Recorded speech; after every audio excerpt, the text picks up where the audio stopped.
मैं सिमरन तिवारी। अभी न्यूज के 20 अक्टूबर बुधवार शाम के बुलेटिन में आप सभी का स्वागत है। चलिए देखते हैं दिन भर की कुछ खास खबरें। इस बुलेटिन के प्रायोजक हैं आरके डेवलपर्स। पाएं कम कीमत पर मकान जहां होगी छत और जमीन आपकी। इस त्योहार पूरा कीजिए अपने घर का सपना। बाल हनुमान मंदिर की दीवार तोड़ने और वीरभद्र हनुमान मंदिर और व्यायामशाला को हटाने के बाद अब प्रशासन महाकाल मंदिर के प्रवेश द्वार पर स्थित सती माता मंदिर को हटाने की तैयारी कर रहा है। इस संबंध में मंदिर के पुजारी को मौखिक तौर पर मंदिर हटाने का आदेश प्रशासनिक अधिकारियों ने दिया है। मंदिर हटाने की बात से साधु संत और पुजारी नाराज है। दरअसल महाकाल मंदिर के पुराने प्रवेश द्वार पर ही बाएं हाथ पर सती माता का मंदिर आता है। सवारी के दौरान बाबा महाकाल की पालकी मंदिर के सामने तक आती है और फिर आगे रवाना होती है। महाकाल मंदिर विस्तारीकरण योजना के तहत मंदिर के अगले हिस्से में खुदाई का काम चल रहा है। इसी के दायरे में मंदिर आ रहा है, इसलिए मंदिर को हटाने का मौखिक आदेश प्रशासनिक अधिकारियों ने पुजारी को दिया है। इस बात से ही पुजारी, संत और मंदिर के पुजारी नाराज हैं।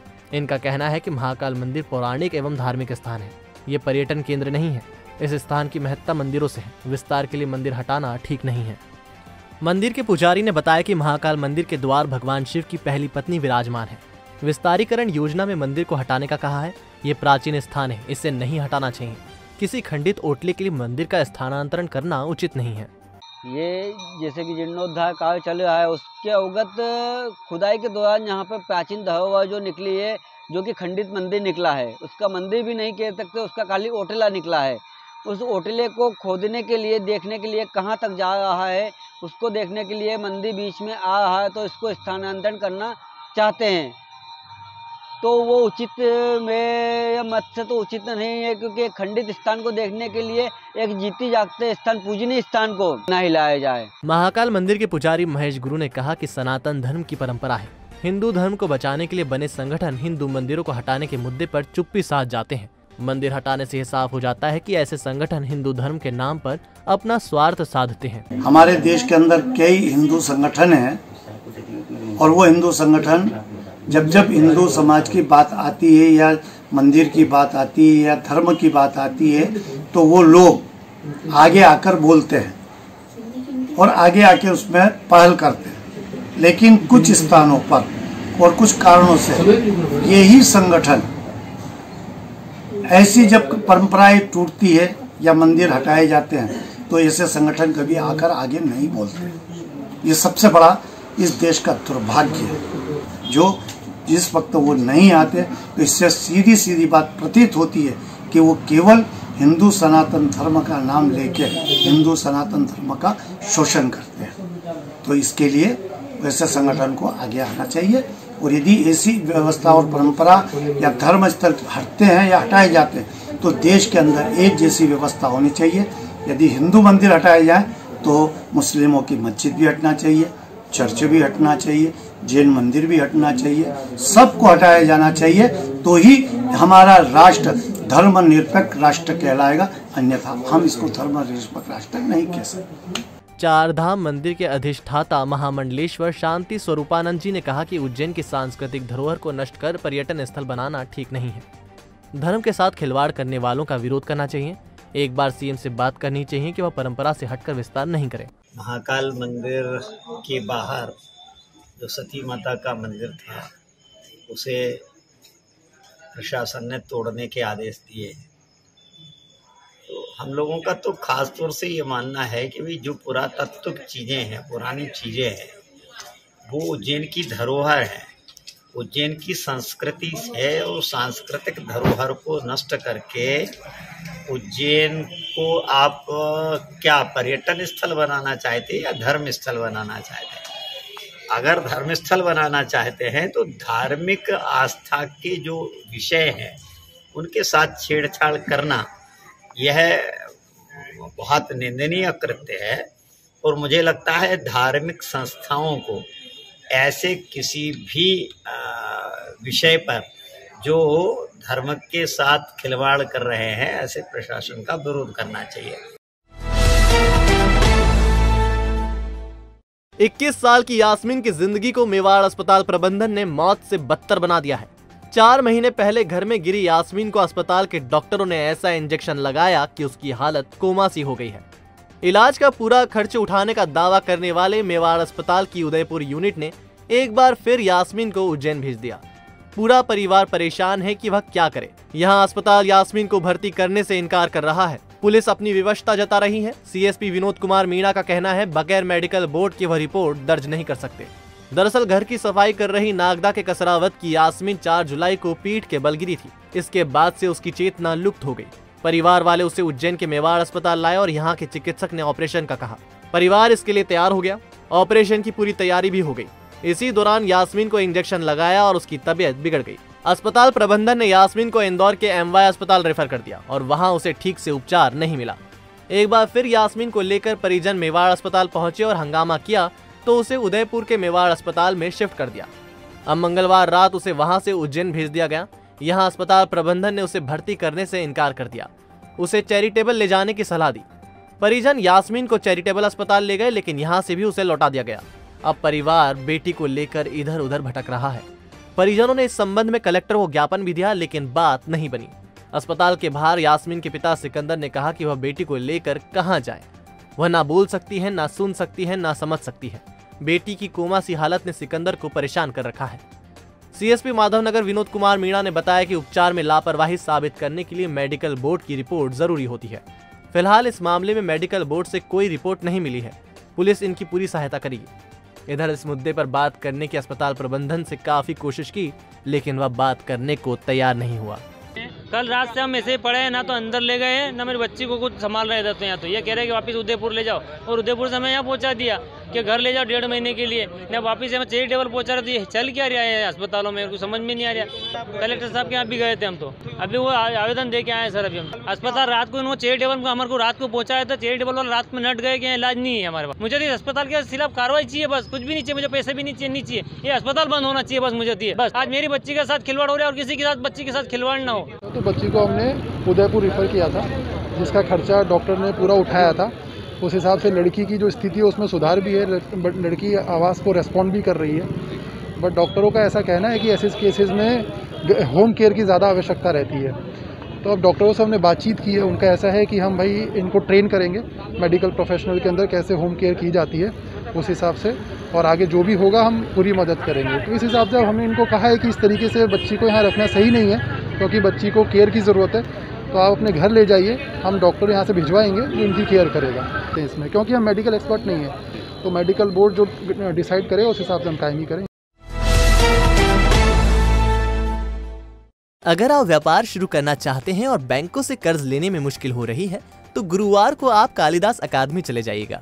यहाँ आपको हाथों हाथ कर्ज देने की व्यवस्था की गई है। 25 से ज्यादा बैंक लोन देने की तैयारी से शिविर में आ रही हैं। दरअसल इस वक्त आर्थिक हालत चरमराई हुई है। इसे गति देने के लिए शासन कैंप के माध्यम से कर्ज बांटने की तैयारी कर रहा है। ब्लॉक स्तर पर बैंकों ने लोन मेले लगाने शुरू कर दिए हैं। इसी कड़ी में कालिदास अकादमी में गुरुवार को मेगा कैंप लग रहा है। इसमें केंद्र एवं राज्य सरकार प्रायोजित योजनाओं के तहत ताबड़तोड़ लोन स्वीकृत कराने की तैयारी है। कैंप में आम जनता, किसान, उद्यमी एवं व्यापारियों को कर्ज उपलब्ध कराया जाएगा। ये कर्ज केसीसी, स्वयं सहायता समूह, पीएम स्वनिधि, NULM, PMEGP, सूक्ष्म एवं लघु उद्योग, SSME, मुद्रा योजना, स्टैंड अप इंडिया, कृषि संरचना विकास कोष, पशुपालन, मछली पालन एवं केंद्र की योजनाओं के माध्यम से दिया जाएगा। कार्यक्रम में 25 से ज्यादा बैंक की भागीदारी कर रही हैं। नवरात्रि की अष्टमी के दिन बांग्लादेश में हिंदुओं के घरों, दुर्गा पंडालों और मंदिरों में हो रहे हमले का विरोध देश में भी शुरू हो गया है। टावर चौक पर बुधवार शाम इस्कॉन मंदिर से जुड़े अनुयायियों और हिंदू संगठनों ने हमले की निंदा की और आतंकवाद का पुतला जलाया। रैली के रूप में ये लोग टावर पर एकत्र हुए और जमकर नारेबाजी की।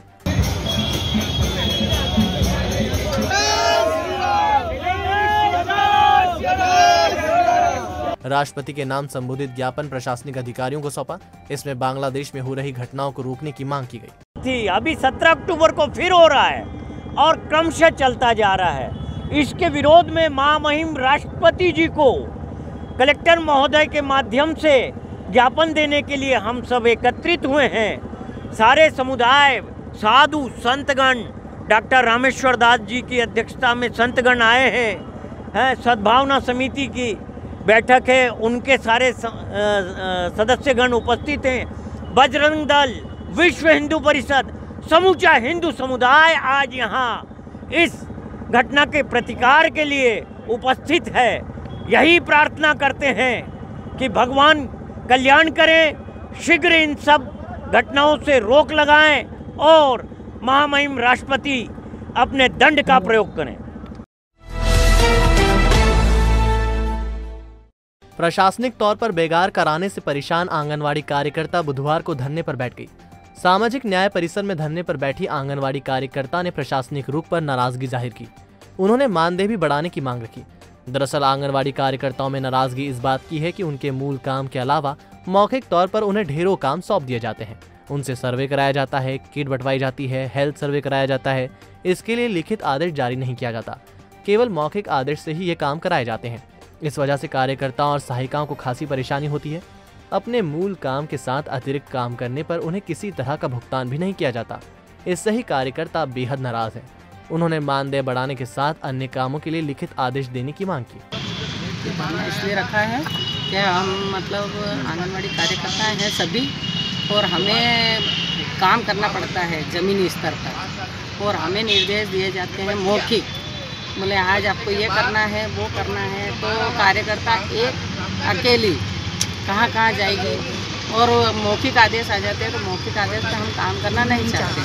यदि हमें लिखित में आदेश हमारा विभाग देगा तो हमें उसका कुछ मानदेय मिलेगा, वो विभाग का मानदेय मिलेगा तो हमें काम करने में अच्छा लगेगा। नहीं मानी तो अभी जैसे यहाँ बैठे हैं हम हज़ारों की संख्या में, तो लाखों की संख्या में हम रोड पे भी बैठेंगे। मांग तो हम मनवाएंगे क्योंकि 10,000 रुपये में कुछ होता नहीं है। कार्यकर्ताओं को मानदेय भी बढ़ना चाहिए। ये सारी हमारी योजनाएँ तो हाँ सरकार माने। उज्जैन में पहली बार यूनाइटेड 18 शॉप लेकर आए हैं एक अनोखा ऑफर। आप पाएंगे 1000 रुपए की खरीदी पर 20% मूल्य की अन्य खरीदी, 5000 की खरीदी पर 25% और 10,000 की खरीदी पर 30% मूल्य की अन्य खरीदी। जेंट्स वियर की संपूर्ण श्रृंखला एक ही स्थान पर, jeans, trouser, shirt, short shirt, men's kurta और भी बहुत कुछ। तो एक बार अवश्य पधारें। हमारा पता है यूनाइटेड 18 शॉप, मिनी चौपाटी की गली, फ्रीगंज, उज्जैन 9752244339। अपने कारनामों घूसखोरी के लिए बदनाम नगर निगम के निवेश विभाग की एक और करतूत सामने आई है। नगर निवेश विभाग के इंजीनियरों ने नानाखेड़ा क्षेत्र की जमीन पर आगर रोड पर भवन अनुज्ञा जारी करने के बाद इसकी निरस्ती में भी खेल कर दिया। नगर निवेशक ने परमिशन तो 69 नंबर पर दी, लेकिन निरस्ती का आदेश 69/17 का निकाल दिया। दरअसल राजनगर के निवासी राकेश, संजय और मनीष कोठारी ने ऑनलाइन आवेदन कर आगर रोड स्थित सिंहस्थ भूमि पर भवन की अनुमति हासिल कर ली थी। कायदे से सिंहस्थ भूमि में पक्का निर्माण नहीं हो सकता। वैसे भी निर्माण करने से पहले जमीन का उपयोग बदलवाना जरूरी था, लेकिन तीनों ने ऐसा नहीं किया। नतीजन नगर निगम के अधिकारियों ने भी ताबड़तोड़ अनुमति जारी कर दी। सिंहस्थ क्षेत्र में प्रशासनिक नपाई शुरू हुई तो भवन तना मिला। ऐसे में नगर निवेशक ने तत्काल भवन अनुज्ञा निरस्त करने का लेटर जारी किया, लेकिन इस लेटर को जारी करने में भी चतुराई बरत ली गई। नगर निवेशक ने निरस्ती आदेश 69/17 के लिए जारी किया, जबकि अनुमति प्लॉट नंबर 69 पर दी। बहरहाल इस भवन को बचाने के लिए उज्जैन उत्तर के विधायक पारस जैन भी सक्रिय हैं। ऐसा माना जा रहा है कि भवन अनुज्ञा निरस्त करने का लेटर जारी कराकर भवन को बचाने की कोशिश की जा रही है। न्यायालय से इस संबंध में स्टे लेने का प्रयास भी किया जा रहा है। कोविड काल के 18 महीनों में मुसाफिरों की जमकर जेब काटने वाली रेलवे अब रियायत देने की तैयारी कर रही है। इसके चलते पहली बार 2 ट्रेनों के सामान्य कोचों से आरक्षण हटाया जा रहा है। दाहोद भोपाल स्पेशल और doctor Ambedkar Nagar Bhopal special train के सामान्य D11 से D15 और DL2 कोच में आरक्षण लागू नहीं होगा। पश्चिम रेलवे का रतलाम मंडल 25 अक्टूबर से ये सुविधा प्रारंभ करेगा। गौरतलब है कि कोविड की पहली लहर के चलते रेलें बंद कर दी गई थी। बाद में जब रेल सेवा शुरू की गई तो सभी ट्रेनों का नंबर बदलकर स्पेशल के तौर पर चलाया गया। इन स्पेशल ट्रेनों में चलने के लिए 2 से 3 गुना किराया वसूल किया गया। इन ट्रेनों के जनरल कोच तक में आरक्षण अनिवार्य किया। इस वजह से रेलवे ने यात्रियों की बड़ी संख्या खो दी। अधिकतर यात्री प्राइवेट व्हीकल, एयरलाइन और बसों पर शिफ्ट हो गए। अब एक बार फिर से यात्रियों को खींचने के लिए रेलवे अपनी पुरानी चाल पर लौट रहा है। अंबेडकर नगर और यशवंतपुर के बीच चलने वाली एक्सप्रेस ट्रेन 7 से 19 नवंबर तक बदले रूट से चलेगी। दरअसल बेंगलुरु मंडल में नॉन इंटरलॉकिंग काम के चलते ये परिवर्तन किया गया है। अंबेडकर नगर से चलने वाली ये ट्रेन डॉन, पेनकल्लू, गुंतकल, बेल्लारी, रायदुर्ग, चिकजापुर और तुमकर के रास्ते से चलेगी। अभी ये ट्रेन गूटी, धर्मावरम एवं यहलका स्टेशन से होकर जाती है। बोहरा समाज के 52वें धर्मगुरु डॉक्टर सैयदना मोहम्मद बुरहानुद्दीन साहब का 7वां उर्स 22 अक्टूबर को मनेगा। खुजेमा चांदा भाई वाला ने बताया कि बड़ी तादाद में उज्जैन से जियारत करने के लिए समाजजन मुंबई जा रहे हैं। इसके लिए रजिस्ट्रेशन अनिवार्य है। तैयबी, सैफी, हकीमी, इब्राहिमी, कादरी मस्जिद में गुरुवार रात उर्स की मजलिस होगी। शुक्रवार सुबह मस्जिदों में सैयदना साहब के प्रवचन सुनाए जाएंगे। भाजपा आजाम मोर्चा ने वाल्मीकि जयंती एवं वाल्मीकि कॉलोनी स्थित मंदिर में महाआरती एवं पूजन अर्चन की। वाल्मीकि धाम पहुंचकर बाल योगी संत उमेश नाथ जी, वरिष्ठ जन एवं सफाई कर्मियों का सम्मान किया। राष्ट्रीय शिक्षा नीति 2020 के तहत माधव साइंस कॉलेज में कला एवं वाणिज्य संकाय की पढ़ाई शुरू हो गई है। अब एक ही कॉलेज में आर्ट्स, कॉमर्स और साइंस की पढ़ाई शुरू होगी। मनोविकास विशेष शिक्षा महाविद्यालय, जहां बीएड बौद्धिक मंदता, डीएड बौद्धिक मंदता, डीएड बधिरांधता उपलब्ध पाठ्यक्रमों के साथ शिक्षकों को तैयार किया जाता है। प्रशिक्षित प्राध्यापकों के साथ सर्व सुविधा युक्त कक्षाएं, आधुनिक library, computer lab, online offline शिक्षण, सांकेतिक भाषा कक्षाएं, जॉब प्लेसमेंट, परामर्श एवं व्यवधान रहित वातावरण उपलब्ध है। अधिक जानकारी के लिए संपर्क करें 9993437330 9827448830। हमारा पता सेक्टर 9 जवाहर नगर उज्जैन।